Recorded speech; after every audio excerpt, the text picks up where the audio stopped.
Greetings, brethren. Hausburger Donkey here, and as you can see, maybe, right here, there is an ominous box. Whatever can be in this box. Well, as you know, I just finished my, well, it wasn't really a project, but I finished the American GIs and the US tanks for my sort of 1 to 72nd World War II force for bolt action that I will be using with the locals. And I did also in the little terrain overview video that I made, I did mention that I was going to be working on a painting commission. And I will be. So that will be probably the first half of June that I'll be working on that. And for a while now, I have been really craving a historical project. And I've been going back and forth between different things that I would like to do. Obviously, the Italian wars were high on the ladder. And then there's, of course, also the epic battles, pike and shot, which I will still be doing. I have some of them primed already, so I will be working on them. But what I've really been craving is, because that's something that I've actually never done, is I wanted to make a historical project specifically for a scenario. So I wanted to have a scenario that I'm going to play, and if the battle report stuff that I'm planning for Oathmark works, then I might even do it here on the channel. Yeah, and I've been thinking over and over, like, what am I going to do, which battle, which forces, and I have finally come to a decision, and it is going to be the American War of Independence. So, the American Revolutionary War is something that I've always been really fascinated with, and a period that I've really liked. I mean, one of the main reasons why I have absolutely no interest in ever doing a Napoleonic army is because I could not do, the same uniform hundreds and hundreds and hundreds of times. And the cool thing about the American Revolutionary War is that there are just so many different uniforms. I mean, sure, the British are all very similar, but with the Hessians mixed in and various specialist regiments, you don't actually end up painting, the same British over and over all the time. And, with the colonials, you do get just an absolutely crazy amount of different uniforms. And yeah, so this is what I chose for myself. Not necessarily black powder. I'm not sure yet exactly what system I'm going to be using for it. It might be Land of the Free. It might be black powder. It might be something completely different. I don't know. I've also sort of been thinking about maybe writing my own system. But since I'm already writing a few other things, I don't know if I want to start yet another game that might or might not get finished. Now, the reason I picked the American War of Independence is I kind of want to start with something a bit smaller, right? And the thing is, with the Italian wars, even for a small battle, you'd probably want 2 pike squares per side, right? I think that's a good size, and you can add a bunch of skirmishers, and you can even add some halberdiers and swordsmen in regular units to make it, a bit more interesting for the variety of infantry. Add a bunch of cavalry. But 2 pike squares, to make them look relatively decent, the way I wanted to do them, is about 75 figures for a block. So that's 300 figures for 4 pike blocks. That is a lot of figures. Now, I'm not saying I'm never going to do Italian wars. I am I'm definitely still, I still have that on my sort of bucket list. But right now, I'm just not as enthused about it. And,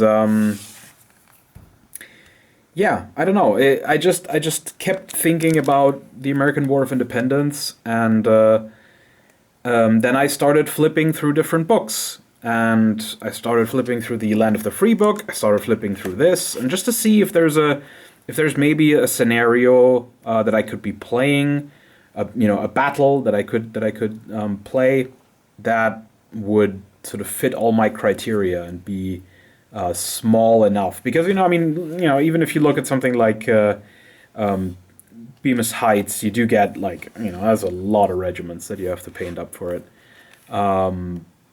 So, yeah, I kept flipping. And obviously, there's things like Germantown and Brandywine, and I'm not even gonna I might do that eventually if I can ever find a table big enough to do that, because this is not something you can play on a 6x4. But yeah, I kept flipping and flipping, and I did actually find something in this one, which I thought was actually perfect, and that is. It's on the other side. It's Chatterton's Hill. Now, Chatterton's Hill itself isn't really a battle. This is the Battle of White Plains, or part of the Battle of White Plains. But most of the Battle of White Plains was just sort of very light fighting. Two forces. The two forces across from each other, and they did sort of engage here and there, but it wasn't really decisive across most of the battle line. Most of the battle took place on Chatterton's Hill, which was the extreme flank of the colonial army.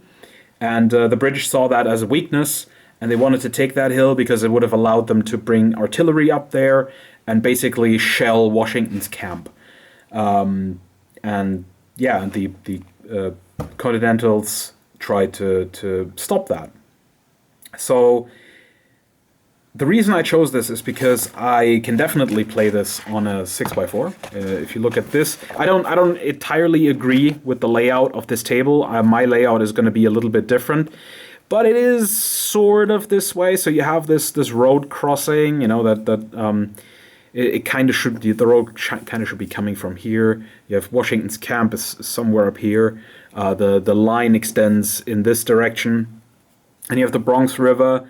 And the British and Hessians are trying to push across to push the Continentals off the hill, and then sort of midway through the battle, you have McDougall's brigade coming in to reinforce the hill and make sure that Washington's army can retreat. And that's basically how this battle worked out. Is Spencer, which I'm not sure, is he a colonel? He might be a colonel. Spencer had a regiment and moved across the river and held off Johann von Rall with the Hessian Brigade. And then the British went across the river here, and McDougall came in with his brigade, and they lined up on the hill with the militia that was already defending the hill, and then they held off the British long enough that they could retreat. It is classed as a defeat for the Continentals, but at this point in the campaign in the New York, Long Island campaign, the Continentals really just wanted to get the hell away. So them retreating orderly, which they did, is kind of what they wanted. So yeah, I think this is a really interesting battle, and the forces are super manageable because all you really have. I don't like the way it's set up in this book. This the Major General Joseph Spencer. This one forgoes Spencer's role with the 2nd Connecticut that he was commanding for that sort of vanguard move. It forgoes that and just focuses on the clash later in the day. And I think when I'm setting up this scenario, I'm going to start with Spencer on the table with his 2nd Connecticut. I'm probably going to give him another militia unit, and then I'm going to have militia on the hill.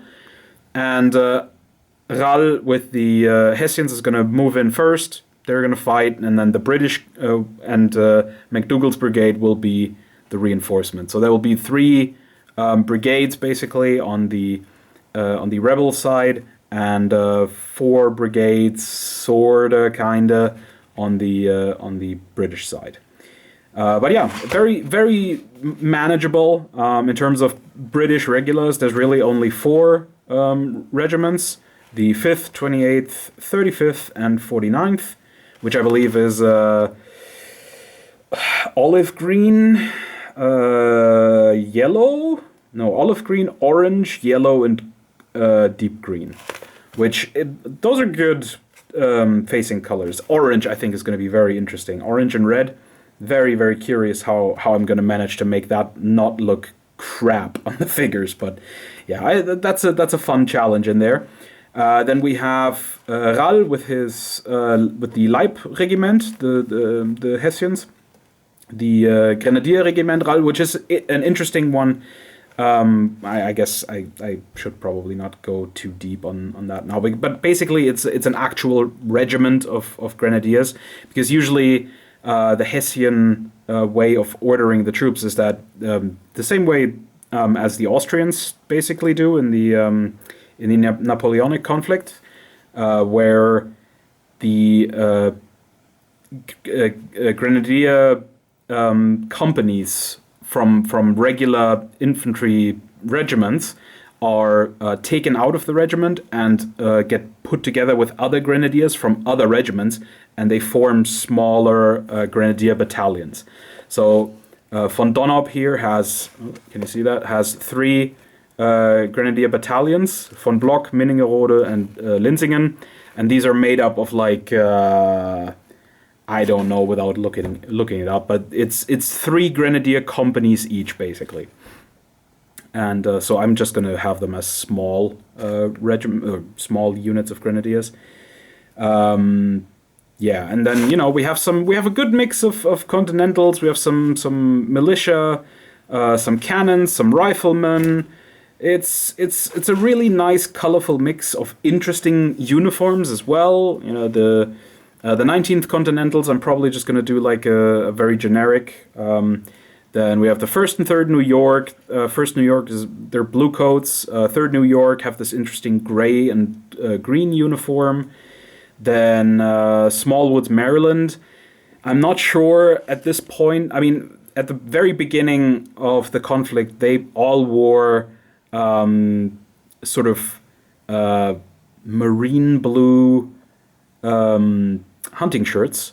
I don't know if they would still have those at this point, but I'm just going to say yes, and that's how I'm going to make them, because I think it's going to look really interesting. Then Haslar's Delaware, they're blue coats, but they have light infantry caps. These are not entirely correct, 1st and 5th Connecticut. We have the 2nd Connecticut under Spencer, and what else is missing here? I'm not entirely. I think that's it. Actually, it's 1, 2, 3, 4, 5. Yeah, it's 5 plus the 2nd Connecticut. So it's going to be 6 Continental infantry regiments, and then I'm going to add 2 small militia units and 1 medium militia unit, and a small militia unit to Spencer, just to make that from the scenario side, to make that a little bit more interesting, to have, so that he has 2 units that are kind of, fortifying and holding off the advance of the Hessians. So yeah, that's what I'm going to do. I'm super looking forward to it, and I'm going to have to build a whole bunch of stuff. Like, I'm not going to only have to paint the infantry, but I'm also going to have to do some terrain, because I don't have a river, I don't have roads, and I don't have a massive hill like that. So I'm going to have to build all of those things, which will be a nice challenge. And obviously, I've been studying, and I know that a lot of or some of the uniforms, at least in this book, are incorrect. I'm also cross-referencing. I have another book that I don't know where it is right now, but it doesn't matter. I have another book, and there's, of course, also Google, where you can check these things. So originally I kind of just wanted to go with figures that I already had and see if I even like it, but at this point I've already bought some stuff, so we're just gonna go ahead with this. So this is gonna be the first unit, which will be the 19th Continentals. Let me just bring them all out. So, these are the ones. Stabbed myself on the flagpole, as is as one is wont to do. And then I have one of the plastic guys on a bottle cap, and all the other plastic guys because I made this up from a Continental box set. They're still on these 20 mil square bases. When I first did this, because I was going to play Land of the Free, my plan was kind of to have them based very similar to how I base my Oathmark stuff. So have them on these infantry bases and then magneted to movement trays. But honestly, I think that's just going to take way too much time and not actually be worth it in the end. So we're not going to do that. Oh yeah, I also just realized he still needs to get a tricorn. Oh. Yeah, but I have a good mix of figures. These are obviously all the plastic figures right here. And then I have 3 models from Perry's Continental Command. A drummer, a bannerman, and this being the officer. And this is going to be, as I said, this is going to be the 19th Continentals. And I'm going to paint them up super generic. They're going to get brown coats with red facings. And they're only going to have one flag, probably the Grand Union flag. And that's it. And there's also 3 marching guys with a hunting shirt, just to put some more, just to make them a little bit more raggedy and put some variety in there. And there's also these 2 chaps who are wearing regimental coats, but they don't have they're just wearing overalls underneath. And this guy has a blanket roll, and I'm just trying to break them up a little bit visually because I don't want them to be too uniform. You know, these are going to be early war. They're not going to be late war, where they did have a little bit more uniformity sometimes. So yeah, I want them to be a little bit more through the ringer. I also have a box of the British sitting here, but I don't think I'm going to touch that for now. I'm going to start with with this one, the 19th Continentals, and then after that I'm probably going to do some militia units and things. I do also have some militia already made up. I milked that Continentals box for all it was worth, so I also based up a few of them. You know, they are wearing regimental coats, but these are going to be militia. Yeah, and I gave them the sort of casual marching arms, which I really like. I really like that these are included in the Continentals box.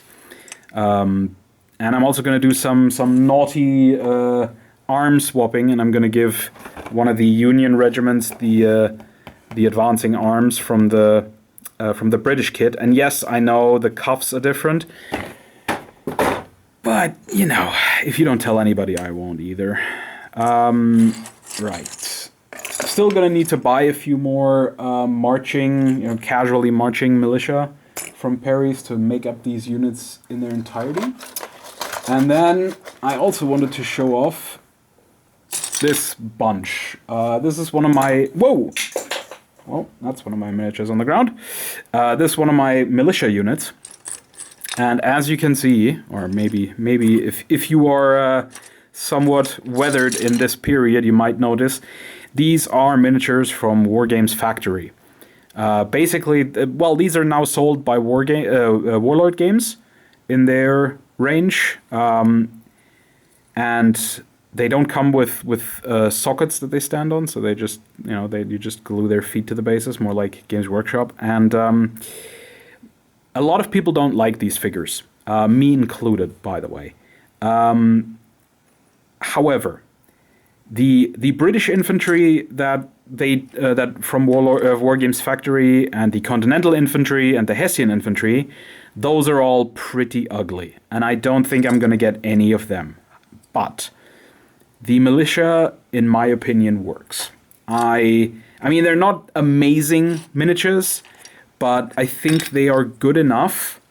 If you look at them, and let's compare them with some of the plastics from Perry, I think they work. You know, especially if you put them next to them, the height-wise they work, and proportions-wise as well. Yeah, some of them have really odd, like, shoulder proportions and, you know, strange legs. They look a little goofy if you look at them for too long, but they're a nice way of building up militia quickly. And you know, as I said with the regular infantry that Wargames Factory did, I don't like those at all, and I definitely would not want, you know, whole units of those. And I don't think they mix really well into the Perry miniatures either.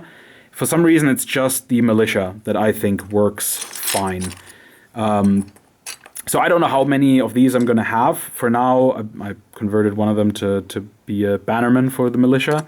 So this is going to be a medium militia unit. Probably a Massachusetts militia. And yeah, I don't know. I don't know if I'm going to have another one. But for one unit, I think they're definitely totally fine. I had a box of them lying around from I don't know when. And I thought, you know what? I'll just make that into a unit. I'll just see, because one of the casually marching figures here also is one of the Wargames Factory models, and really, I think they work together. I don't think they're that bad. It's with the regular infantry, the problem is the poses. They're all in firing line, and they have these really strange static poses that the militia just doesn't have. Because if you look at this firing model, I think this looks fine. You know, this looks kind of natural, and yeah, it looks okay. I'm not opposed to this one at all.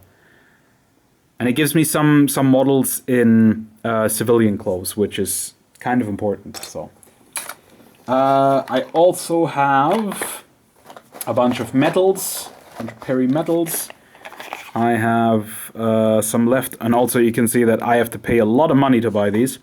I have some advancing colonial infantry. I think these are the ones in the hunting shirts. Yep. So I have a few more of those. I don't know. Eventually, I'm sure I'll make another regiment that'll have tricorns where I can throw those in. I have the rest of the command in tricorns. Then I have 2 packs of American Riflemen.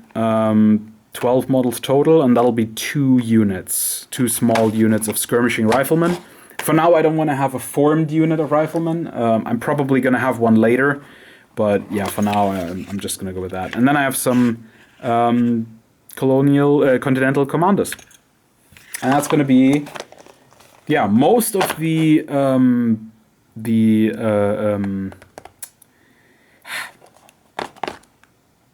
militia brigade. I already have. I still need some cannons. I still need some casually marching militia, but this is going to be the project. So hopefully you'll see me get started on these soon. I decided on a gray primer. We'll see if I regret that. You know, in this period there are a lot of whites and beiges and stuff like that. So I figure black would probably be kind of annoying. But we'll see. Maybe I'll regret it eventually and jump to a black primer. But for now, the 19th Continentals that I'm going to be painting, I'm going to do from this gray. And yeah, hopefully sometime in June you'll see progress on this. I'm certainly really looking forward to doing this. And it might be a good while before I get to actually play this Chatterton Hills scenario from the Battle of White Plains. But yeah, I'm in it on this one. I really want to do this and get this done. And yeah, thanks for watching, and I'll see you guys in another video. Take care.